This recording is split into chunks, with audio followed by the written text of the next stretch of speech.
O advogado e vice-presidente do Grêmio de Porto Alegre viajou hoje para a Suíça para defender os 4 jogadores acusados de terem violentado uma menina de 14 anos. A garota subiu no quarto de um dos jogadores no hotel em Berna para pegar uma camisa do Grêmio. No dia seguinte, ela foi vista com a camisa e disse que foi estuprada pelos 4 jogadores. Fernando e Cuca têm possibilidade de serem liberados assim quase que imediatamente. Se houve algum envolvimento, e quando eu digo se houve algum envolvimento, é porque parece que há esse tipo de envolvimento com relação a 2 atletas. E é por isso que nós estamos indo à Europa, indo à Suíça, no sentido de buscar a verdade e de dar assistência possível a esses atletas. Este é Alex Estival. O Cuca é paranaense, joga na meia-direita, tem 24 anos, o único dos 4 jogadores que é casado. Os outros 3 são gaúchos. Eduardo Hamster, goleiro, tem 21 anos, nasceu em Porto Alegre. Fernando Castoldi, joga na ponta, 22 anos, nasceu em Guaporé. E Henrique Etges, zagueiro, 20 anos, nasceu em Venâncio Aires. Dos 4 jogadores do Grêmio envolvidos no caso, apenas o ponta Fernando é titular da equipe. O goleiro Eduardo e o zagueiro Henrique foram campeões mundiais representando o Brasil no torneio da categoria Júnior, disputado em 85 em Moscou. O meio-campo Cuca, contratado ao Juventude de Caxias do Sul, está há apenas um mês aqui no Grêmio. Com a viagem do grupo principal à Europa, o estádio olímpico do Grêmio ficou praticamente vazio. Só ficaram aqui alguns dirigentes e jogadores do time juvenil. São 2 rapazes bastante educados. Acho que caiu na infelicidade acontecer isso com eles. Quando elas sabem que é do Brasil, elas sabem já que é terra de futebol, samba e outras coisas. Então o jogador é sempre mais procurado e isso pode acontecer. O ambiente no Grêmio é de muita preocupação. O presidente, Paulo Odoni Ribeiro, defende os jogadores, mas diz que independente da decisão do Tribunal Suíço, o clube aqui vai tomar providências. A direção do Grêmio dá toda a solidariedade, cuidado e proteção aos seus jogadores. Só encerrado esse episódio, nós vamos fazer a nossa avaliação interna. Os familiares dos jogadores também estão preocupados. Dona Miriam e seu Vunibaldo Etges são os pais do zagueiro Henrique. Moram em Venâncio Aires, município a 130 quilômetros de Porto Alegre. Eu já pensei bastante sobre isso ali, né? E eu acho que eles, violência, isso logo eu sabia que não era, né? Bom, alguém pode ter ficado com ela, no caso, né? Mas acho que nem tempo não teria, né? Porque era tão curto o espaço, né? Mas eu acho, assim, que uma menina de 14 anos, fosse minha filha, não sairia, assim, né? No meio dos hotéis por aí, com os rapazes, ficaria em casa. Então, se fosse acompanhada com os pais, né? Quisesse ir festejar, né? Eu acho, né? Eu acho, assim, que a culpa, no caso, seria mais dela do que deles. Na minha família não houve nada ainda de irregular. E por isso eu tenho fé no Henrique. Ele não é de sair, não é de fazer as coisas, mas agora que tá apaixonado, tá noivo, tá com pretensões de casar. Eu não sei, mas como irmã eu não acredito nisso. Rosane Denardi, 19 anos, é a namorada do ponta Fernando. Eu já tive cartas, telefonemas, mas isso são coisas de pessoas que gostam de sensacionalismo, gostam de estragar a vida dos outros, mas o jogador é assim, né? Ele não é o único visado. Os jogadores são pessoas famosas e eu sei que é difícil aguentar isso, mas eu acho que se a gente se gosta, né? O caso dos jogadores do Grêmio na Suíça vem sendo a principal manchete das páginas de esporte de todos os jornais aqui do Rio Grande do Sul. Em todo o estado a população acompanha o caso. Nós fizemos uma enquete aqui no centro de Porto Alegre. De 20 entrevistados, apenas um achou que os jogadores devem ser condenados. Os jogadores do Grêmio foram muito ingênuos em terem se envolvidos com a menor, né? Eles acham que jogaram que estivesse aqui do Brasil, né? Que os dirigentes não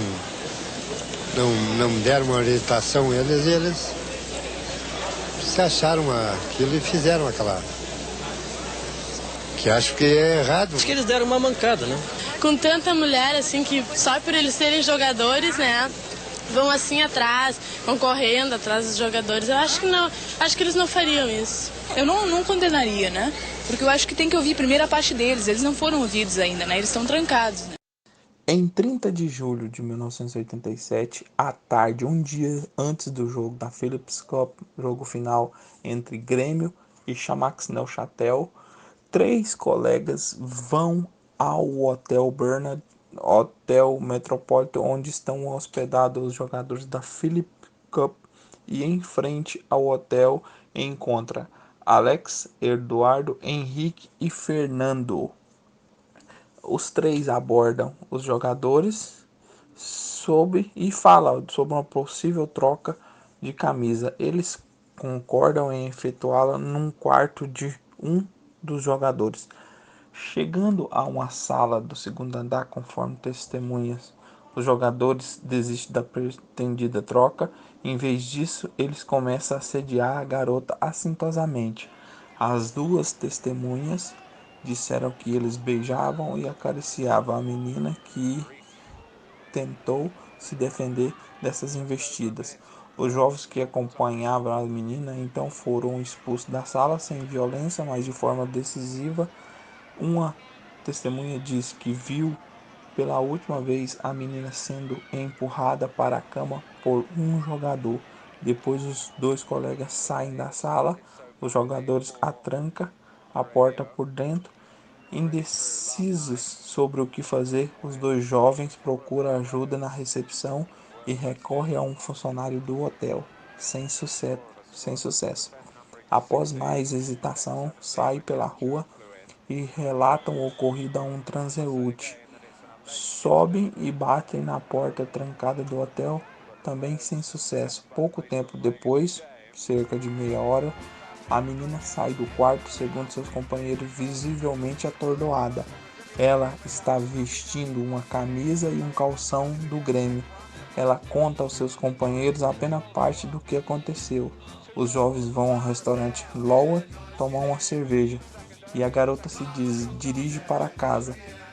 Em seguida, vai com os pais à delegacia, registra uma queixa. Os três jogadores de futebol, Alex, Eduardo, Henrique, a força a manter relações sexuais e ato semelhante ao coito, diz a vítima.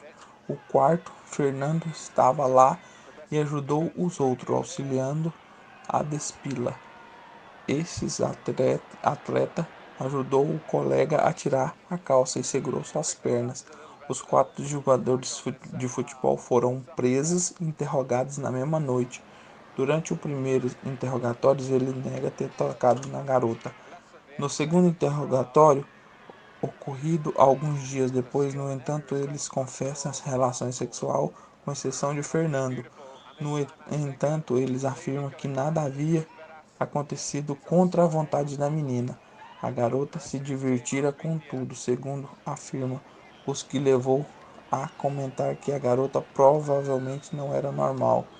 Neste segundo depoimento, eles confessaram novamente a relação sexual, com exceção de Fernando. O relatório forense mostrou vestígios de esperma de 2 jogadores, Alex e Eduardo, no corpo da menina. Não encontraram vestígios de violência da vítima.